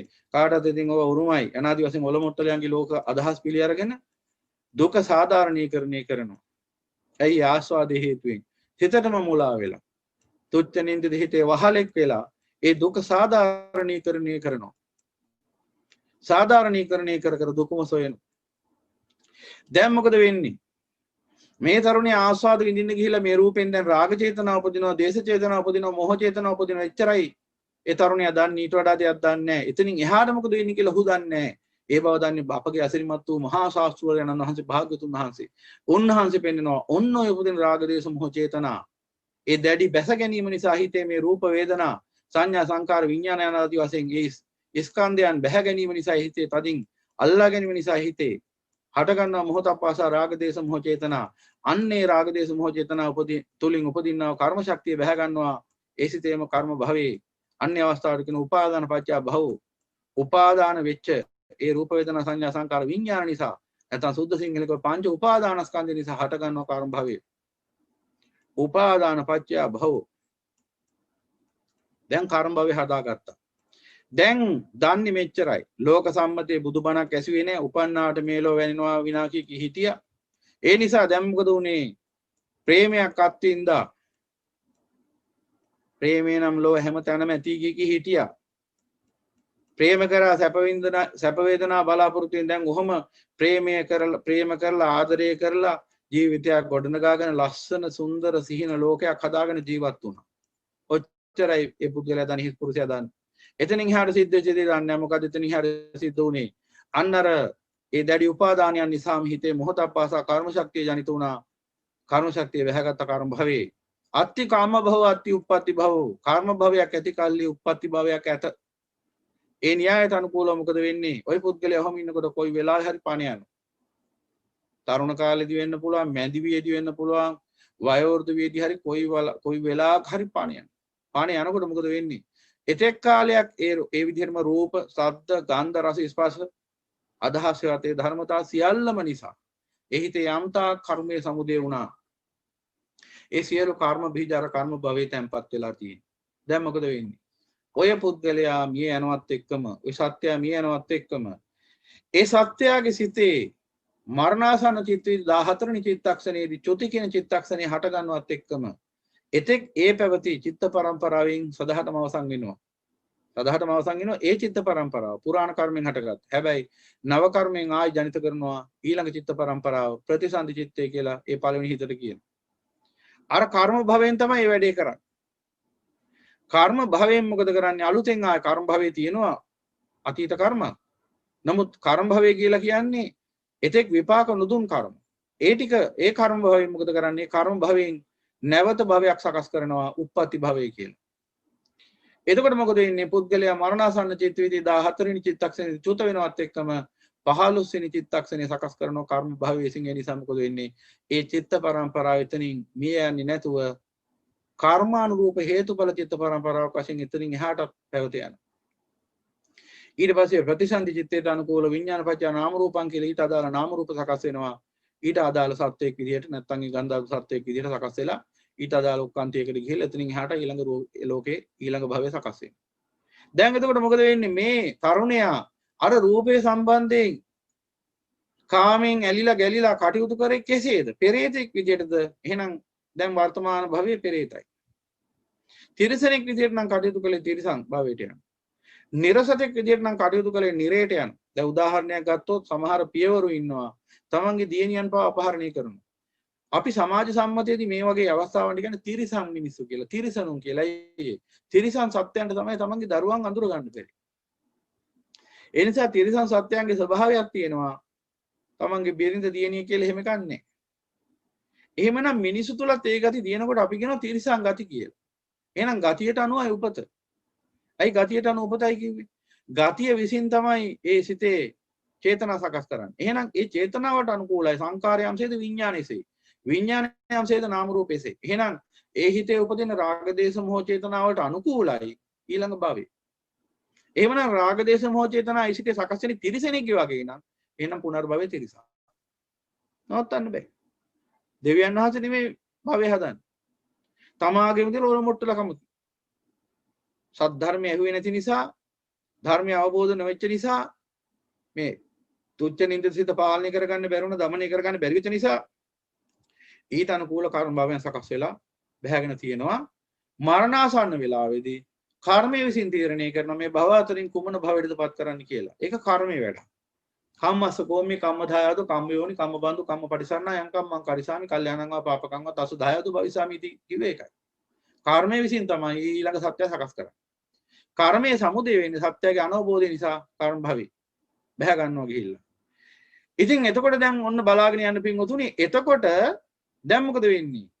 භවපච්චය ජාති කියලා ඒ කර්ම භවයේ උප්පත්ති භවය හැදුවා. උප්පත්ති භවයෙන් ජාතිය සකස් කළා. ඔක්කාන්ති වුණා නැවති පුදුනා. ජාතිපච්චය ජරා මරණං ශෝක පරිදේවාන දුක්ඛ දෝමන සුපයාස සම්භවಂತಿ.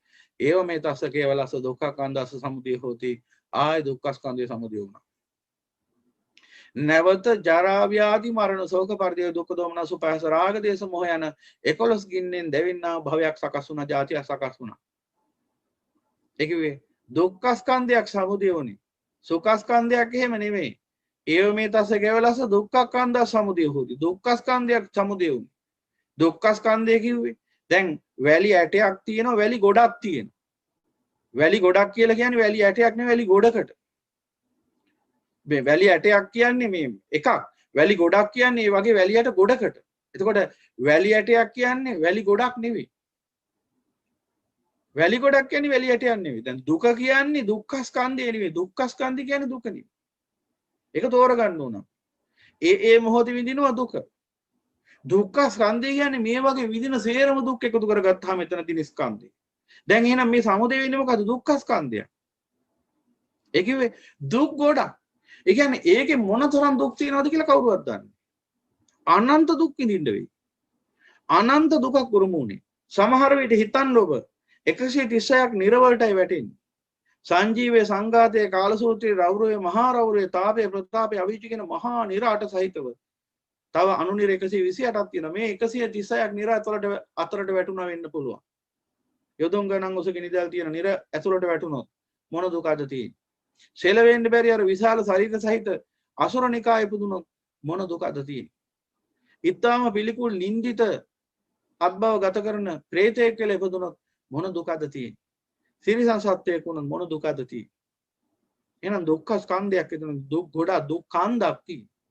එහෙමනම් අර තරුණයා අර එදා ඒ රූපයට ආදරය කළේ ආසා කළේ ඇලුනේ හිතේ මුලාව නිසා සිද්ධ වෙච්ච දෙයක්. ඔහු ආසා කරා නෙමෙයි ඇලුනා නෙමෙයි. හිත තමයි ඇලුනේ. නමුත් අපි සම්මුතිය දැන් කතා කරන්නේ මෙතන. ඒ තරුණයා ඒ රූපයට ආදරය කරලා ඇලුම් කරලා ප්‍රේම කරලා ඒ රූපේ ලං කරගත්තේ එබඳු රූපයක් සැප රූපයක් කියලා හිතුවේ. ඔහුගේ සංකල්පයක් තිබුණා මෙබඳු රූපයක් තුලින් උපදින්න සැප කියලා. නමුත් ඇත්තටම හටගත්තේ මොකද්ද කියලා බලන්න. සැප පස්සපච්චය වේදනා, වේදනාපච්චය තණ්හා, තණ්හාපච්චය උපාදාන, උපාදානපච්චය භව, භවපච්චය ජාති, ජාතිපච්චය ජරා මරණං ශෝක පරිදේවානං දුක්ඛ දෝමන සුපායස සම්භවಂತಿ යෝ මේ තස කේවලස දුක්ඛකන්ද සමුදය හෝති. දුක්ඛ ස්කන්ධය කොට උරුමුනි. හැබැයි හිතන් හිටියේ සැපක් ලැබෙයි කියලා. ලැබුණේ දුක. අර බාලිසික උපමාව ඒකයි. මාළුවාට බිලි කටුවක ඇමක් ගහලා දානවා දීවරයා. දීවරයා මේ ඇම දැම්මේ මාළුවාට ආදරයට නෙවෙයි, සෙනෙහසට නෙවෙයි, ප්‍රේමයට නෙවෙයි. නමුත් මේ මෝඩ මාළුවා මේ ඇම ගාවට ආවම හිතන්නේ මට සැපක් ලැබුණා කියලා. සැපක් ලැබෙයි කියලා හිතාගෙන තමයි ඇම ගිලින්නේ. හැබැයි හිතන නිමේෂයේ විතරයි ඔහුට උරුම වෙන්නේ. ගිලිනකොටම ඔහු ගොදුරු වෙන්නේ දුකට මරණයට. එහෙනම් මේ මාළුවා ඇම දැකලා ගත්ත නිගමනයේ වැරදි. මාළුවා හිතුවේ මේ ඇම නිසා සැප උදා වෙයි කියලා. නමුත් ඔහුට උරුමුනි දුක. මෙන්න මේ විදිහට භාගතුන් වහන්සේ දේශනා කරන මහාන මෙන්න මේ සිත විසින් ගොඩනගා පෙන්වන මෙන්න මේ සුඛ ආස්වාදේ නැත්නම් මේ ආස්වාද සැප වේදනාව සුඛ ආස්වාදේ කියලා කියන්නේ මේ සිතේම ඇම. මේ ඇමට තමයි අපි අහුවෙන්නේ. මේ ඇමට අහුවෙලා තමයි අපි මේ සංසාර දුක නැමැති බිලී කටුවට ගොදුරු වෙන්නේ. එහෙමනම් දැන් මොකද්ද වෙන්නේ? අර තරුණයා සැප මෙබඳු රූපයකින් සැප උදා වෙයි කියලා හිතාගෙන තමයි සංකල්පීය රූපයක් තමන්ගේ හිතේ ජනිත කරගෙන ඒ රූපේ ලෝකේ සොය කටයුතු කරලා මෙබඳු රූපයක් මුණ ගැහිච්ච වෙලා මුලාවටපත් වෙලා ඒ රූපයට ඇලුනේ බැඳුනේ. ඒ නිසායි ඔහුගේ හිතේ කර්ම රැස්ුනේ. ඒ නිසායි නැවත මරණින් පසු උපතකට අවශ්‍ය කරන හේතු සකස් වුනේ. එහෙනම් බලාපොරොත්තු වුනේ සැපක් ලැබුණේ දුකක්. එපමණක් නෙවෙයි. ඒ මරණයෙන් පසු දුක. මෙලොවත් පවතිනවා කාමී නිසා දුකක්.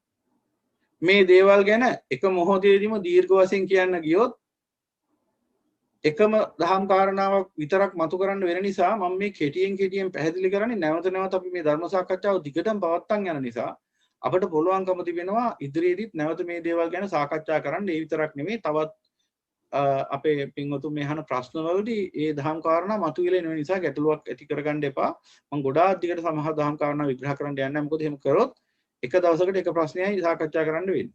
එතකොට අර තව ප්‍රශ්න අහන්න බලාපොරොත්තු වෙන ඉන්න පින්වතුන්ට ඒක අසාධාරණයක් වෙන්නේ. එහෙමනම් මෙලොව වශයෙන් මොකද මම ඒ ගැන පැහැදිලි කරේ මෙලොව වශයෙන් විඳින්න වෙන මේ සංකාර දුක්ඛතා දුක්ඛ දුක්ඛතා විපරිණාම දුක්ඛතා ගැන ගොඩක් පැහැදිලි කිරීමක් මම මේ වෙලාවේ කරන්න යන්නේ නැහැ. එහෙනම් අන්නර කාමයේ නිසා ඒ තරුණයාට පරලෝ දුක විතරක් නෙමෙයි උරුම වුනේ. මෙලොවත් දුකක් උරුම වෙනවා මොනවද? ඒ කාමය නැත්නම් ඒ කැමැති රූප ශබ්ද ගන්ධ රස ස්පර්ශ ජීවිතයට ලං කරගෙන මේවා නිකන් පවත්තන් යන්න බෑ. මේවා නඩත්තු කරන්න ඕන මේවා. මේවා නඩත්තු කරන්න නම් රස්සා කරන්න ඕන. මිල මුදල් හොයන්න ඕන. සමාජ වගකීම් යුතුයකම් ඉෂ්ට සිද්ධ කරන්න ඕන. සමාජයත් එක්ක විවිධාකාර සම්බන්ධතා පවත්වන්න ඕන. කුටුම්බයක් තනා ගන්න ඕන. ඒ කුටුම්බයට අවශ්‍ය කරන්නා වූ සියලුම ඒ කලමනා රැස් කර ගන්න ඕන. මේ වගේ ජීවිතය පවත්වාගෙන යන වැඩපිළිවෙලක් තියෙනවා. පැවැත්මේ දුක. මේකට කියනවා සංකාර දුක්ඛතා. ලං කරගත් රූපේ එක එක જાති රූප තියෙනවා ලෝකේ. එක එක જાති අය ඉන්නවා ලෝකේ. ලං කරගත්තේ අන්තිම සංකර රූපයක් නම් ඉතින් අප්‍රමාණ සංකාර දුක්ඛය තමයි නිඳ වෙන්නේ. ඒ ගැන මම අමුතුවෙන් ඔබට කියන්න අවශ්‍ය නැහැ. මේ වර්තමාන ලෝකේ ඔබට පේනවා ඇති මේ රූප වල තරම. ඒ ජීවත් වෙන පුද්ගලයන්ගේ තරම. ඒ අයගේ මනෝභාවයන් අනුව ඒ ලං කරගත්ත කෙනාගේ තියෙන ඒ හැසිරීම් චින්තන රටා එයාගේ පැවතුම් වල ස්වභාවය අනුව විඳින්න වෙන දුක අඩු වැඩි වෙන්න පුළුවන්. ඉතින් ඒක නිසා ඒ තරුණයා දැන් මේ ලං කරගත්ත මේ රූපය නඩත්තු කරන්න දුක් විඳින්න ඕන. ඒකට අර අපේ දිනෙදා ජීවත් වෙන්න කරන සියලුම අරගලයන් ඇතුළත්. අපි මේකට සාමාන්‍ය වහරි කියනවා ජීවිත සටන කියනවා ජීවන අරගලය කියනවා. මේ මොන නමින් කියන්නේත් ඒ කතාව තමයි. මොකද ඒක කියන සංඛාර දුක්ඛතා. මේ කෙටියෙන් පැහැදිලි කරන්නේ ඔබට සංඛාර දුක්ඛතා. ඊළඟට මොකද වෙන්නේ? දැන් මේ ලං කරගත්ත රූපය ওই විදිහට දුක් විඳින නඩත්තු කරගෙන යනවා. විවිධාකාර විදිහට නඩත්තු කරන්න ඕන මේ රූපේ. දැන් මේ නඩත්තු කරගෙන යනකොට ඒ රූපයට උරුම ධර්මතා කියනවා. අපි පුද්ගලයෙක් විදිහට පනවමු ස්ත්‍රියක් විදිහට. දැන් ඒ ස්ත්‍රියක් සත්වයක් විදිහට සාංශාරික වශයෙන් රැස් කරගත කර්ම විපාක තියෙනවා. ඒ කර්ම විපාක වලට මුහුණ දෙන්න. ඊට අනුකූලව ඇයටත් එනවා විවිධාකාර ව්‍යසන වලට මුහුණ දෙන්න සිද්ධ වෙනවා. අතුරු ආන්තරාවන්ට මුහුණ දෙන්න සිද්ධ වෙනවා. උපද්‍රවයන්ට හතුරු කරදර වලට අනවින හදි හුණියන් කොඩි වින වලට මුහුණ දෙන්න සිද්ධ වෙනවා. රිඩ රෝග වලට මුහුණ දෙන්න සිද්ධ වෙනවා. තවත් নানা ප්‍රකාර ප්‍රශ්න වලට මුහුණ දෙන්න සිද්ධ වෙනවා. දැන් මේ දේවල් වලට මුහුණ දෙනකොට මොකද වෙන්නේ? අර ඒ රූපේ කෙරෙහි ඒ ස්ත්‍රිය කෙරෙහි තරුණිය කෙරෙහි ඇති කරගත්තා වූ බැඳීම නිසා අර පුද්ගලයාට නැවතත් දුකක් හට ගන්නවා. විපත්තීන් නිසා හට ගන්නා දුක දුක්ඛ දුක්ඛතා කියලා අපි ඒකට කියනවා. මම මේ කෙටියෙන් කියන්නේ මේ ගැන තව ගොඩාක් ගැඹුරට කියන්න පුළුවන්. තව පැති වලින් විග්‍රහ කරන්න පුළුවන්.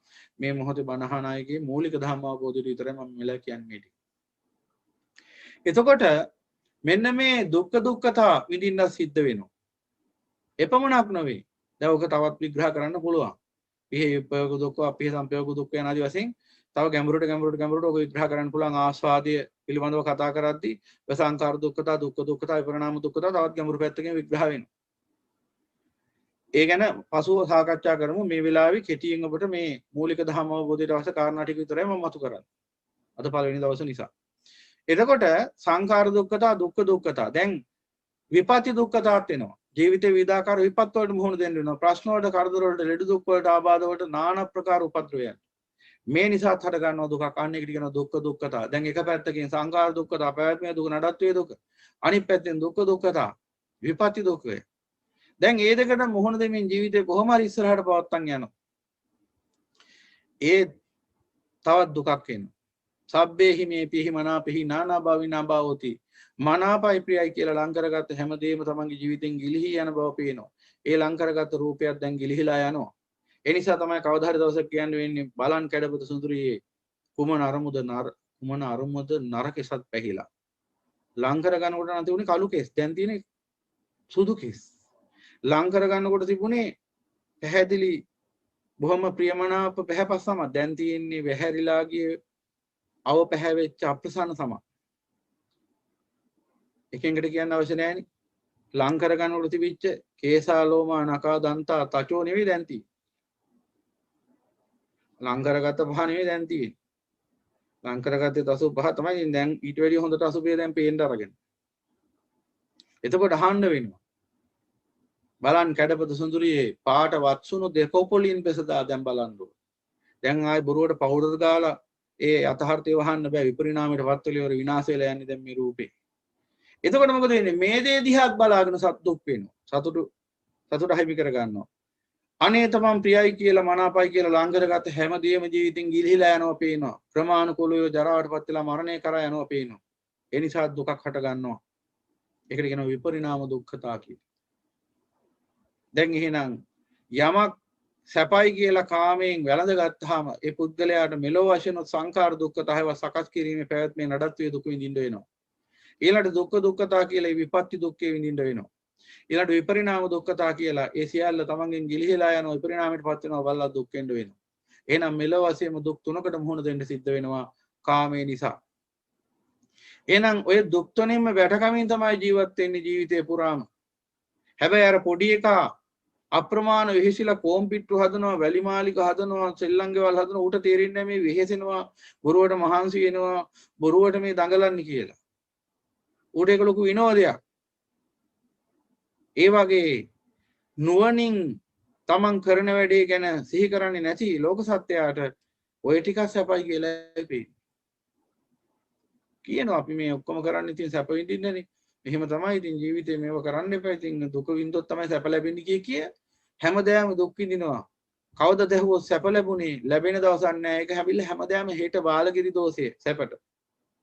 හෙට තමයි සැප විඳින්නේ. අද දුක් විඳින දවස. හැබැයි මැරෙන්නේ හෙට නෙවෙයි අද වගේ දවසක. ඒකයි වැඩි තියෙන්නේ. හෙට නෙවෙයි මැරෙන්නේ අද මැරෙන්නේ.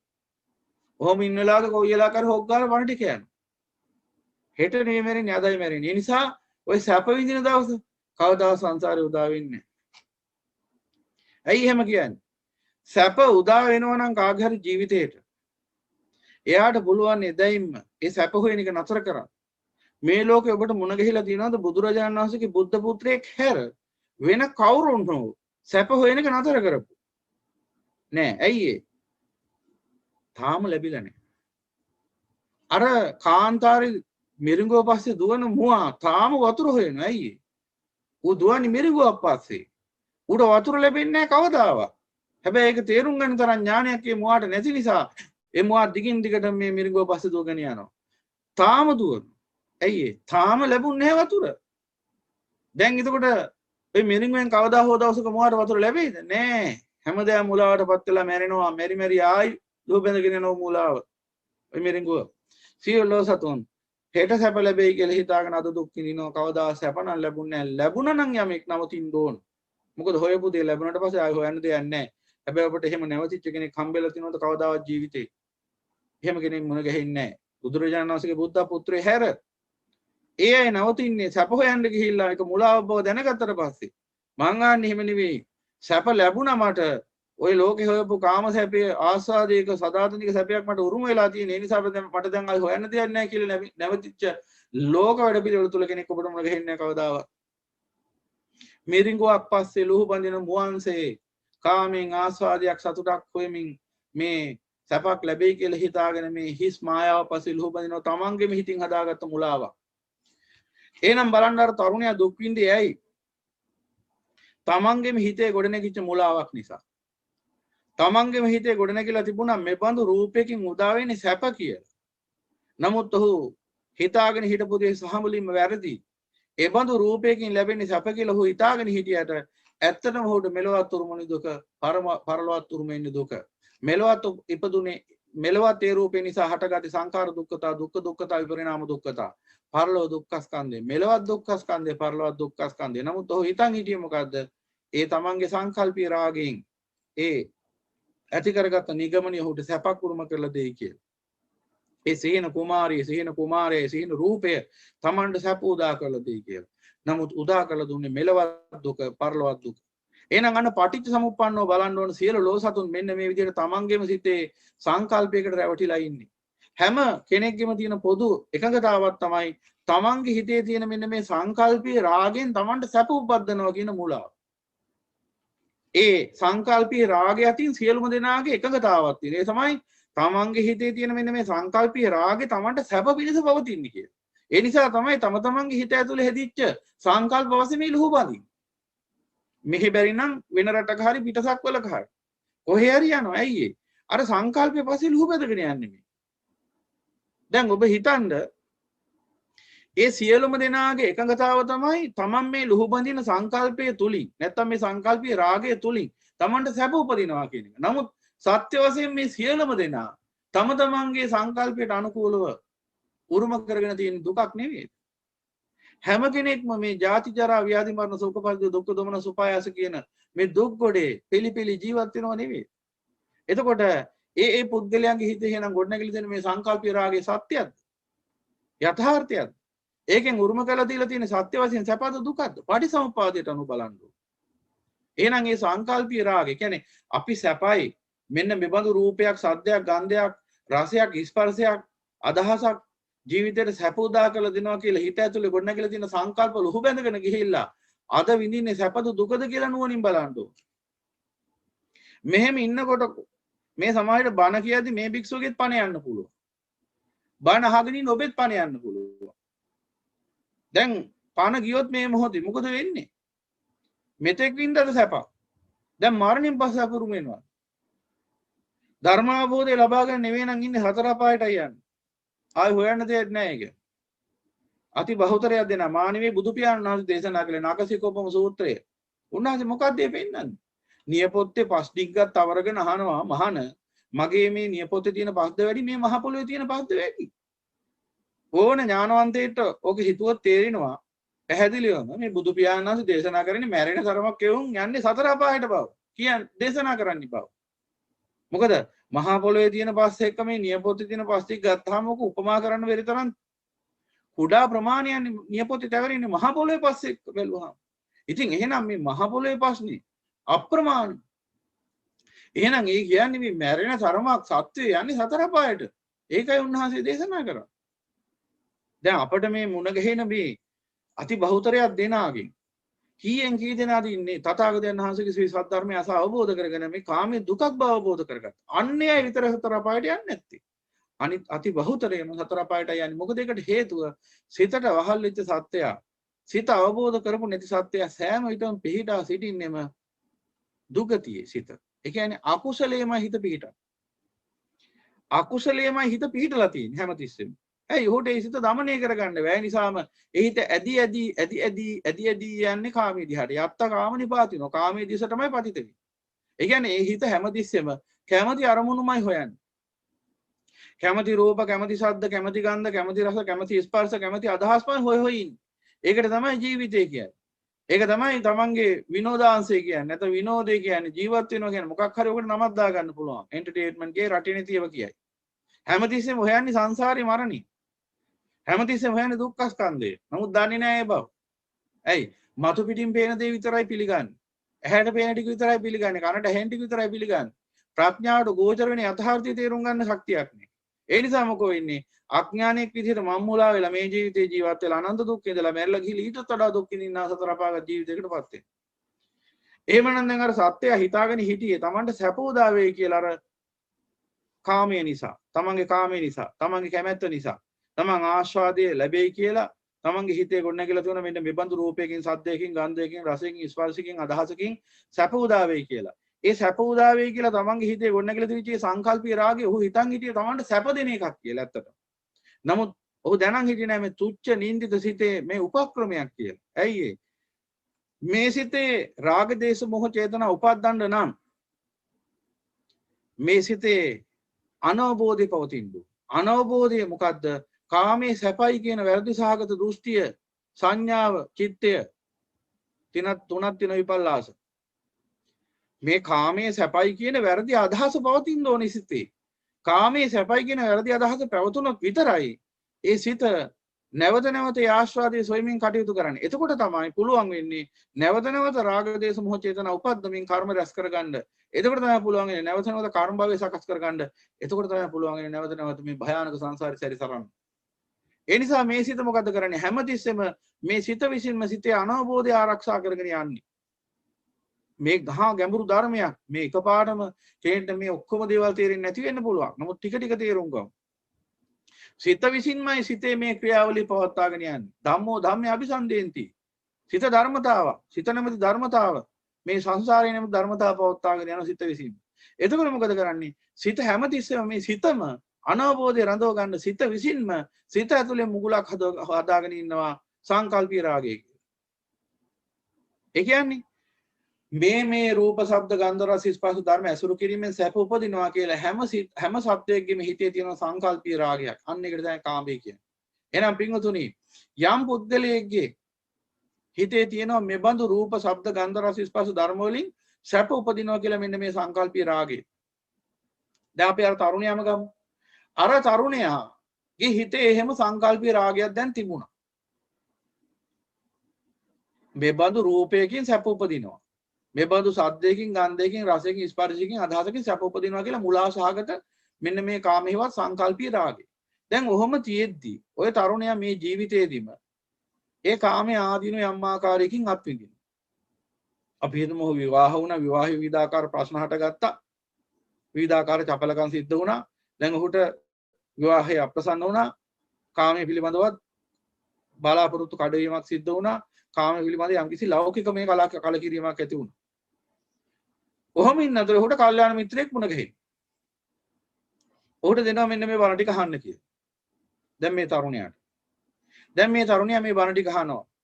බණ ටික අහන්න පටන් ගත්තේ අර හිතේ තියෙන සංවේගය නිසා, සෝකේ නිසා. දැන් ඔහුට බණ ටික අහගෙන ඉන්නකොට තේරෙන්න ගන්නවා යථාර්ථය. දැන් ඔහුට තේරෙනවා තමන්ම තමන්ගේ හිතේ සංකල්පයකට රැවටිලා හිටියේ කියලා. සංකල්පීය රාගය. ඇත්තක් නේ ඉන්න. මේ බොරුවකට රැවටිලා ඉඳලා තියෙන්නේ. කොයිම රූපයකින්වත් සැප උපදින්නේ නැහැ. භාගතුන් වහන්සේ දේශනා කරනවා යම් රූපයකට ඇලුම් කිරීමෙන් තොපට ජාතිය ජරාව ව්‍යාධිය මරණය ශෝකය පරිදේවේ දුක්ඛය දෝමනසය උපායාසය ඉක්මවන්න පුළුවන් නම් එබඳු රූපයන්ට ඇලුම් කරන්න. එබඳු රූපයන් ලං කරගනිමු. එබඳු රූපයන්ට ඇලුම් කරන්න. මොකද ඒ රූපයට ඇලුම් කිරීමෙන් ජාතිය ජරා ව්‍යාධිය මරණය ශෝකය පරිදේව දුක්ඛ දෝමනස උපායාස කියන දුක්ඛ ස්කන්ධෙන් අත මිදෙනවනේ. නමුත් භාගතුන් වහන්සේ දේශනා කරන නමුත් එබඳු රූපනේ. ඒ නිසා රූපම් බෙක්කේ අනිච්ච. මහණ මේ රූපේ කාන්තේම අනිච්චයි. හේතුඵල වශයෙන් හට ගන්නා විපරිණාමයට පත් වන්නා වූ දුකම රුමු කරලා දීලා අවසාන වන්නා සා රූපයක් මේ රූපේ. ඒ නිසා මහණ එබඳු රූපයක් ඔබට කවදාවත් මේ සංසාරෙ මුණ ගැහෙන්නේ නැහැ. ඒ කියන්නේ ඇලුම් කළ යුතු රූපයක්. මෙන්න ධර්මයෙන් දැන් අවබෝධ වෙන්න. මේ විදිහට සද්ද එවන් උපසංහාරති මේ විදිහට සද්ද ගන්ධ රස ස්පර්ශ ධර්ම ගැන සියල්ල ගැන මේ විදිහට අවබෝධ වෙනවා.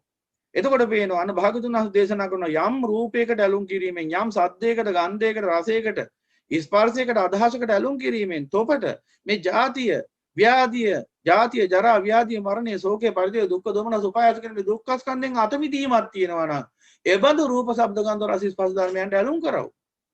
නමුත් එහෙම රූපයක් අවබ්බකාතු එහෙම එකක් කවදාවත් හම්බෙන්නේ නැහැ. එහෙම එකක් වෙන්නේ නැති දෙයක් ඒක. එහෙම එකක් කවදාවත් මුණ ගැහෙන්නේ මේ සංසාරේ. ඒකට හේතුව ඇයි? සියලු රූප අනිත්‍යයි දුක්ඛයි අනාත්තයි අසුභයි. සියලු සද්ද ගන්ධ රස ස්පර්ශ ධර්ම අනිත්‍යයි දුක්ඛයි අනාත්තයි අසුභයි. සියලු රූපයෝ සද්දයෝ ගන්ධයෝ රසයෝ ස්පර්ශයෝ ධර්මයෝ අනිත්‍යයි දුක්ඛයි අනාත්තයි අසුභයි. එහෙනම් කවදාවත් ඔය කියන කාරණාව සිද්ධ වෙන්නේ නැහැ. ඒ කියන්නේ කවදාවත් එබඳු රූප ශබ්ද ගන්ධ රස ස්පර්ශ ධර්මයන්ට ඇලුම් කිරීමෙන් ආසා කිරීමෙන් සත්‍යයට මේ ජාති ජරා ව්‍යාධි මරණ ශෝක පරිදේව දුක්ඛ දෝමනස උපායාසයන්ගෙන් අත මිදෙන්න ලැබෙන්නේ නැහැ. එහිම තව බැස ගන්නවා මිසක්. අන්න මේ ධර්මය හැමින් ඉන්නකොට මේ තරුණයාට මේ අතහාර්ථය තේරෙන්න ගන්නවා. එතකොට ඒ තරුණයාට පේනවා එහෙනම් මං ඇලුම් කරපු රූපෙත් එච්චරම නේද? මොකද භාග්‍යතුන් වහන්සේ රූපම් බික්කව අනිච්චා කියලා දේශනා කළේ සියලු රූපයන්. සියලු රූප වලට ඒ රූපෙත් ඇතුළත්. අති ගැඹුරට මේ ධර්මයේ විග්‍රහ කරගන්න පුළුවන්. රූපං කිව්වහම රූප රූප, ශබ්ද රූප, ගන්ධ රූප, රස රූප, පොට්ටප්ප රූප, ධම්ම රූප, චක්කු රූප, සෝත රූප, ගාන රූප, જીවා රූප, කාය රූප, මනෝ රූප, ධම්ම රූප, චක්කු රූප, සෝත රූප, ගාන රූප, જીවා රූප, කාය රූප, මනෝ රූප කියලා මේ අභ්‍යන්තර සහ බාහිර වශයෙන් මේ රූප පනවනවා. මේ සියල්ලම රූප වශයෙන් පනවන්නේ. ඉතින් එහෙමනම් මේ සියලුම රූප අනිත්‍යයි දුක්ඛයි අනාත්තයි අසුබ නම් කොයි රූපෙටද ඇලුම් කරන්න දැන් ඕන? කොයි ශබ්දෙටද ඇලුම් කරන්න ඕන? කොයි ගන්ධයටද, කොයි රසයටද, කොයි ස්පර්ශයටද, කොයි ධර්මයටද අපි ඇලුම් කරන්න ඕන? දැන් අන්න භාග්‍යතුන් වහන්සේ පෙන්වා දෙනවා අපට. යද නිච්ඡං තන් දුක්ඛං යන් දුක්ඛං තදනත්තා යමක් අනිච්ච නම් ඒක ඒකාන්තයෙන්ම දුක්ඛයි. දුකමයි උරුම කරලා දෙන්නේ. එහෙනම් ඒ දුක්ඛ වැඩපිළිවෙල ඒකාන්තයෙන්ම මම කියලා මගේ කියලා ගත යුතු සාරයකින් තොර ධර්මයක්, ආත්මීය සාරයෙන් ශූන්‍යයි. ඒ නිසා ඒ සියල්ල අනාත්තයි. එහෙනම් සියලු රූප අනිත්‍යයි දුක්ඛයි අනාත්තයි අසුභයි. සියලු ශබ්ද ගන්ධ රස ස්පර්ශ ධර්ම අනිත්‍යයි දුක්ඛයි අනාත්තයි අසුභයි. එහෙමනම් මේ කිසිම රූපයකට, මේ කිසිම ශබ්දයකට, මේ කිසිම ගන්ධයකට, කිසිම රසයකට, කිසිම ස්පර්ශයකට, කිසිම අදහසකට ඇලොම් කිරීමෙන් සැප උපදින්නේ නැහැ. ඒකාන්තයෙන්මයි දුක උපදින්නේ. ඒකාන්තයෙන්ම දුකමයි උපදින්නේ. ඒකාන්තයෙන්ම සංසාරي දිග්ගැහෙන එකමයි වෙන්නේ. යනාදි වශයෙන් මේ තරුණයාට දැන් අවබෝධ වෙනවා. එතකොට මොකද වෙන්නේ? සියලු රූප ගැන තියෙන චන්දරාගය, චන්දරාගිනෝ චන්දරාග පහණන් ඉදන් නිස්සරණං සියලු රූපයන් සම්බන්ධයෙන් උ නිස්සරණයටපත් වෙනවා. ඒ කියන්නේ කිසිදු රූපයක් නිසා සැරිසැරීමක් නැහැ නැවත. සියලු රූප, ශබ්ද, ගන්ධ, රස, ස්පර්ශ ධර්ම ගැන ඇති චන්දරාගය හිතින් දුරු වෙලා යන්න ගන්නවා. දැන් මොකද වෙන්නේ? අන්නර සංකල්පී රාගයයි මේ දුරු වෙන්නේ. ඇයි? මෙච්චර කාලයක් යථාර්ථය දැනගත්තේ නැති නිසා, අසිරිමත් වූ භාගතුන් වහන්සේගේ ශ්‍රේෂ්ඨ ධර්මය ඇසුවේ නැති නිසා, සංසාරයේ යථාර්ථය කුමක්ද කියලා අවබෝධ වෙච්ච නැති නිසා, ඔබෙන් ඇහුවොත් කවුරු හරි සංසාරයේ යථාර්ථය මොකක්ද කියලා ඔබ දෙන උත්තරේ මොකක්ද? নানা ප්‍රකාර උත්තර දෙන්න පුළුවන් පින්වතුනි. මෙන්න මේකයි සංසාරයේ යථාර්ථය. කාමිය දුක්ඛ. කාමයට දුක කියන්නේ. ඕකයි සංසාරේ දන්නේ නැති යථාර්ථය. අනවරාග්‍ර සංසාරයේ ඉඳලා අවබෝධ නොවෙච්ච යථාර්ථය ඕකයි. අපි සැපයි කියලා හිතන් ඉඳලා තියෙන දුකකට. දුකක් තමයි සැප වශයෙන් විපරීතයක් අරගෙන විදිහට අරගෙන තියෙන්නේ. ඒ කියන්නේ අර දැන් මාළුවා වෙනසිලා යන්නේ ඇයි? හැම සැපයි කියලා හිතන් ඉන්න නිසා. එහෙනම් මාළුවා ඇත්තක් නෙවෙයි දකින්නේ මිත්‍යාවක්, බොරුවක්. ඔහු රැවටිලා ඉන්නේ. ඔහු මායාවකට රැවටිලා ඉන්නේ. හැම කියන්නේ සැපක් නෙවෙයි දුකක්. ඇයි ඒ? ඔහුට දුක උරුම කරලා දෙන්නේ හැම නිසා. හැම හේතුවෙන්. ඒ වගේම සියලු ලෝසතුන් මේ කාමයට රැවටිලා ඉන්නේ. කාමයේ පිළිබඳ මිත්‍යාවක ඉන්නේ. කාමයේ සැප උදා කරනවා කියලා හිතන් ඉන්නේ. නමුත් කාමයේ නිසා අනන්ත සංසාරේ ඉඳලා මේ මොහොත දක්වාම දුක් විඳින්නේ. මෙතනින් එහාට අනන්ත සංසාරේ තවත් ඉස්සරහට යනවනම් ඒ අනන්ත සංසාරේ මතුවට දුක් විඳින්නේ මේ කාමයේ නිසා. ඒක කිව්වේ මොනවද? මේ කැමැති රූප, ශබ්ද, ගන්ධ, රස, ස්පර්ශ ධර්ම හඹාගෙන ගිහිල්ලා. එහෙනම් මේ යථාර්ථය තේරුම් ගන්න ඕනේ. ඇයි ඒක දුකක් වෙන්නේ? මේ කැමැති රූප, ශබ්ද, ගන්ධ, රස, ස්පර්ශ ධර්ම නිසායි හිතේ රාග, දේශ, මොහ චේතනා සකස් වෙන්නේ. එහෙම නැත්නම් කර්මයේ සමුදේ වෙන්නේ. කර්මයේ සමුදේ වෙන නිසායි නැවත නැවත මේ භයානක සංසාරي සැරිසරන්නේ. කම්මා විපාකා වත්තන්ති විපාකෝ කම්ම සම්භව තස්මා පුනබ්බව හෝති තන ලෝකේ පවත්තති. කම්මා විපාකා වත්තන්ති කර්මෙන් විපාක වැඩ පිළිවෙලක් හදලා දෙනවා. දැන් ගිය භවයේ සත්‍යයක් විදිහට අවිජ්ජාවෙන් කටයුතු කරලා, ඒ කියන්නේ ආස්වාදයේ කාමයේ සැපයි කියලා හිතාගෙන කටයුතු කරලා රැස් කරගත්ත කර්මවල විපාක තමයි මේ ජීවිතය.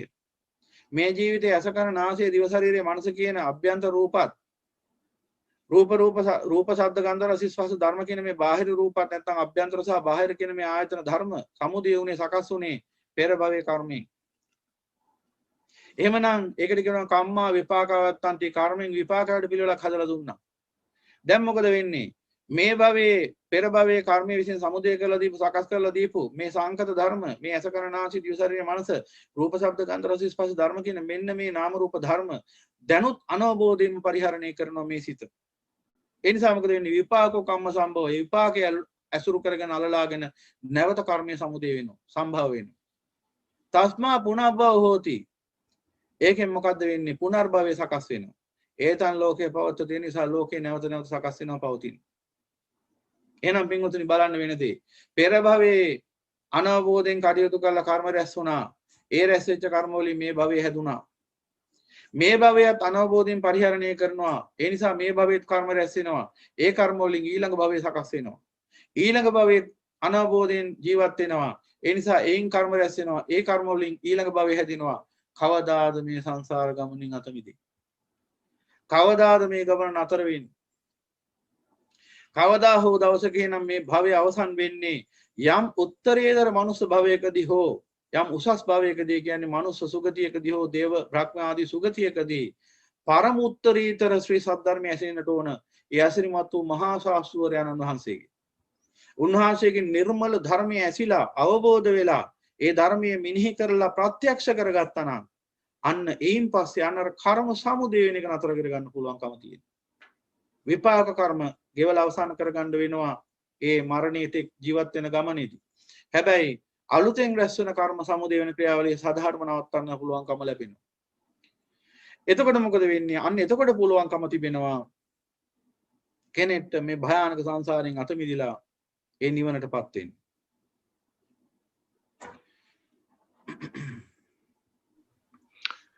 එහෙමනම් පින්වතුනි මෙන්න මේ කාරණා හොඳින් දකින්න ඕනේ. එහෙනම් මෙන්න මේ කාමය කියලා කියන්නේ අපි සැපක් කියලා හිතාගෙන වරදවාගෙන ඉන්න මිත්‍යාවක්. කාමයේ සැපක් නෙවෙයි, කාමයේ දුක. කාමෙන් සැප නෙවෙයි උදා වෙන්නේ, කාමෙන් දුක උදා වෙන්නේ. කාමය හරියට බුදු පියාණන් වහන්සේ බාලී සිකෝපම උපමාවේ පැහැදිලි කරන්නේ කාමය තමයි මේ මායя නැමැති දීවරයාගේ නැත්නම් දීවරයා නැමැති මේ මායයාගේ ඇමගිලිනර ලෝක සත්‍යය නැමැති මාළුවා සසර දුක නැමැති විලි කටුවටයි ගොදුරු වෙන්නේ.